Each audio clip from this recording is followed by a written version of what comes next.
I just wanted to drop this video to let you know that CVs alone aren't going to get you hired anymore. Not in this 2026. You can't just send a CV one and done and expect a response on interview. And by all means, if you have done that and you actually received an interview and you got the job, then just sorry, I apologize. I apologize to you. You can just leave the video. But before you leave, subscribe. But if you leave the video, you're an outlier in that regard. But nowadays, the job market, you know my thoughts on the job market, you know my thoughts on all these things. But I just feel that a lot of people, they still neglect the important parts of what it means in order to get a job in 2026, right? Before, it was very much straightforward. You do write a CV, maybe a cover letter, you send it across, you get an interview, maybe one stage, maybe even two. You get the job, you work, and that's it. You're in the game. But now there's so much more. It's more complicated than that. It's a lot more complicated, and it means that you need to be doing what I say is do things that people aren't willing to do, and the things that you know that people are not thinking to do. And the CV is just an archaic way of doing things now. It doesn't mean anything. It doesn't actually showcase that you are actually good at the job. And it may look good, I suppose, on paper when you figuratively speaking, but there's more to it now. And that's why the personal branding part for me is such a massive part. It's the part that allows you to showcase who you are before you even get in the room.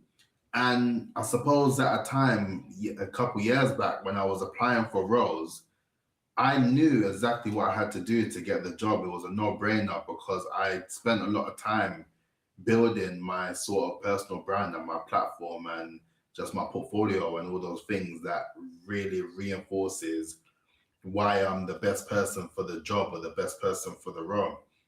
So this is just off the top of my head. I ain't got no notes and stuff, but I'm just gonna share my thoughts and opinions on what you actually need to focus on in 2026 if you're looking to get a job, right? Forget about the CV for now. I suppose the CV is always going to be there in some regard. So I'm not saying don't have a CV at all. I'm not saying don't use the CV, but I'm just saying you're going to have to use a lot more than that. The first one I'm going to go for is LinkedIn. Listen, I don't want to hear it. You need to be posting a minimum once a week on LinkedIn at the absolute minimum. Like, it's interesting to see so many people looking for these roles and they're applying on these job boards. And all you really need to do is find a way to get to the person in charge. And you can do that directly or indirectly. You can do that by going on LinkedIn and figuring out who the actual people are and connecting with them and reaching out and just sharing your experiences and asking for no more than a 15-minute coffee chat. A 15-minute coffee chat, give them an opportunity for them to see that you're actually worth having a call. Because yes, they are extremely busy people. They're extremely busy people. But at the end of the day, if you come across in a way that shows that you're not only hungry for success, but you're also looking to showcase exactly why you are the obvious choice for this opportunity, chances are they will take the coffee. They will want to hear someone like you. They would want to hear your story and what kind of brought you there. And worst case, if you do not get the job, you will get insights, you will get know-how, and you will get gems from the person who saw something in you. And although they may be the person in charge, they may not necessarily be in a position to be able to make particular changes now with that sort of opportunity. But you're building your network. You're building your network and you're building that connection. And I think that's what a lot of people sort of neglect in their pursuit for jobs. They consciously forget about the idea that you need to build a network before you think you can just sort of land a job. You can't just, I say you can't, but it's rare, but more often than not, it's a very difficult process for you to think that you can just pull up to a job and not necessarily know anyone, and then you think you got the job. Like, it doesn't work like that anymore. People trust people, and then people trust people who they actually know. So if you're in a position where you know someone in there, then it really puts you in great stead compared to someone else who doesn't have that sort of know-how or the insights, right? So that's that. LinkedIn, that's you got to post. And if you're reaching out and you want to do it indirectly, you need to present something to the person that makes them even want to care to even talk to you. They need to see something that makes you interesting, that makes you feel like, you know what, this person knows what they're doing. And I'm not saying that you need to work for free, but I am saying that you need to be willing to take some time out of your day to put together bits that will make you stand out compared to other people who are looking for similar roles as you. And when I mean that, I would advise develop some sort of portfolio that works for you. Develop a website, develop a page that has examples of your work, anything that you're using to showcase who you are and why you're suitable for that particular job. What are you doing that can showcase that indirectly in a way that you can highlight the importance of those transferable skills? When I got my first job, when I got my first PR job, I showcased my transferable skills through blogging. I was blogging UK music content all the time, to the point where I had so many areas of transferable skills I could speak about, which lined up with my industry. You know what I mean? I not only wrote blogs, that shows that I can write content. That shows that I'm keen at writing. It means that I'm able to put ideas and topics into words that would make people want to read, right? That is a transferable skill in itself. I put all of that blog content onto WordPress. So then I spoke a lot about how I was able to use content management systems in a way that I'm able to showcase my work and to also present it in a way that makes people want to click.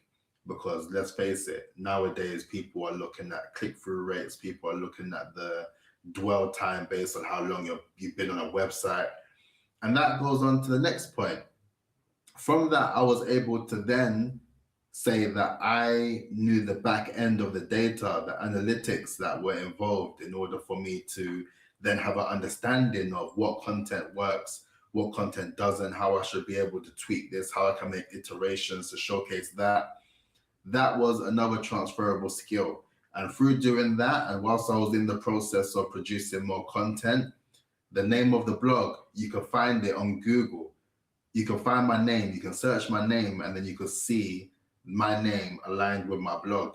So when you search my name, the search engine optimization just showed who I was, what I do, and how I do it. You can find me.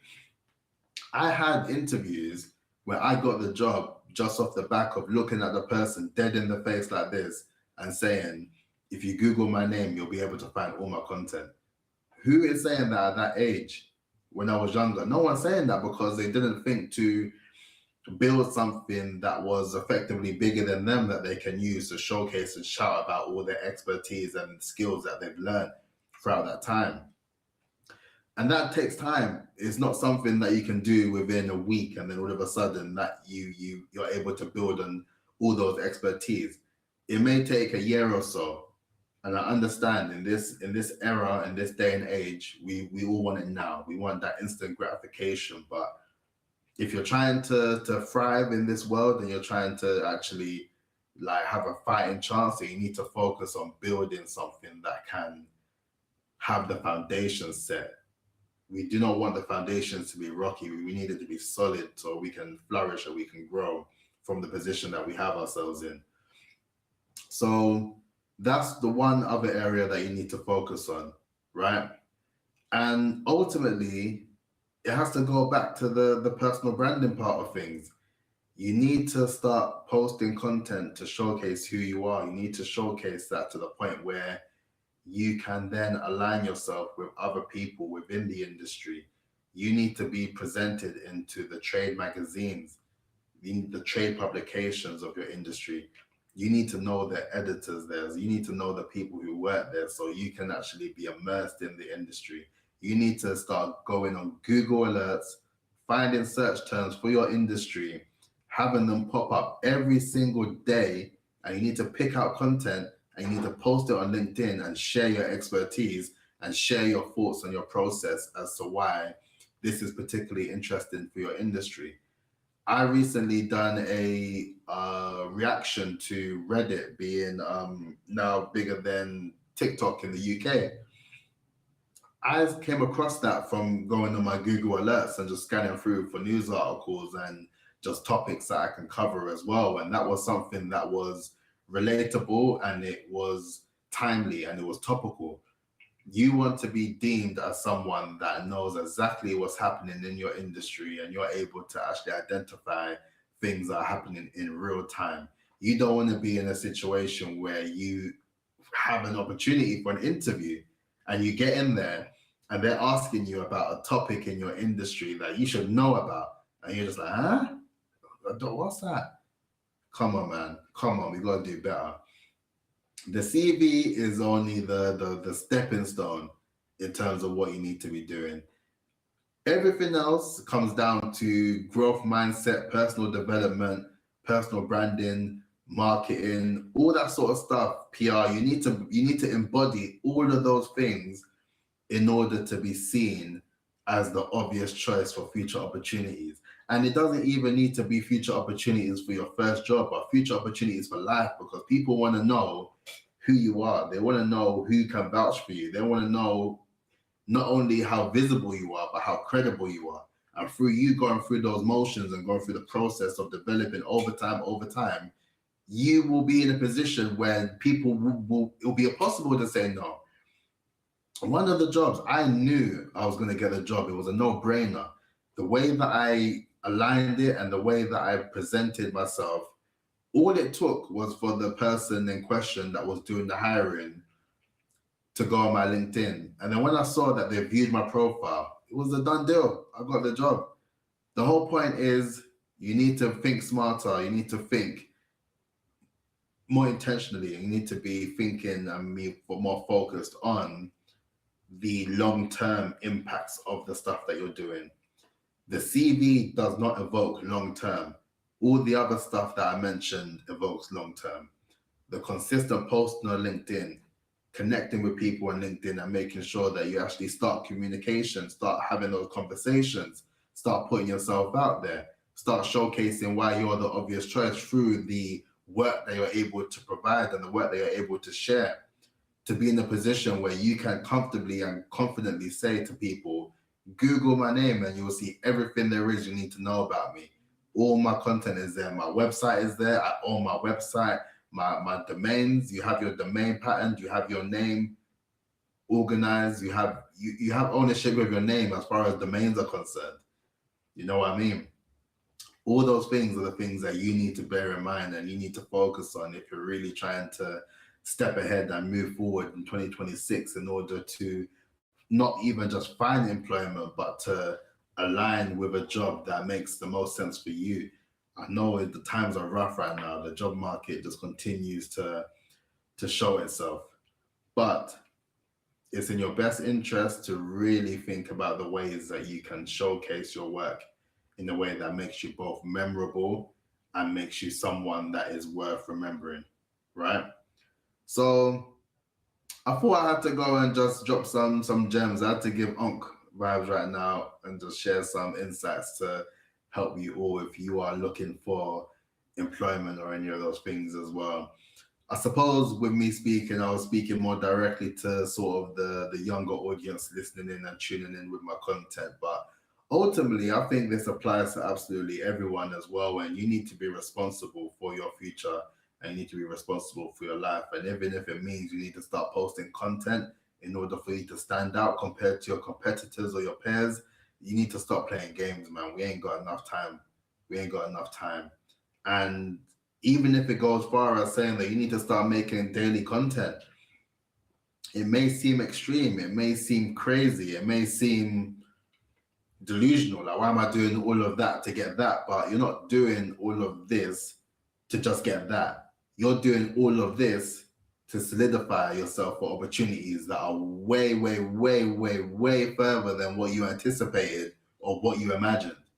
So stop thinking short term and start thinking long term.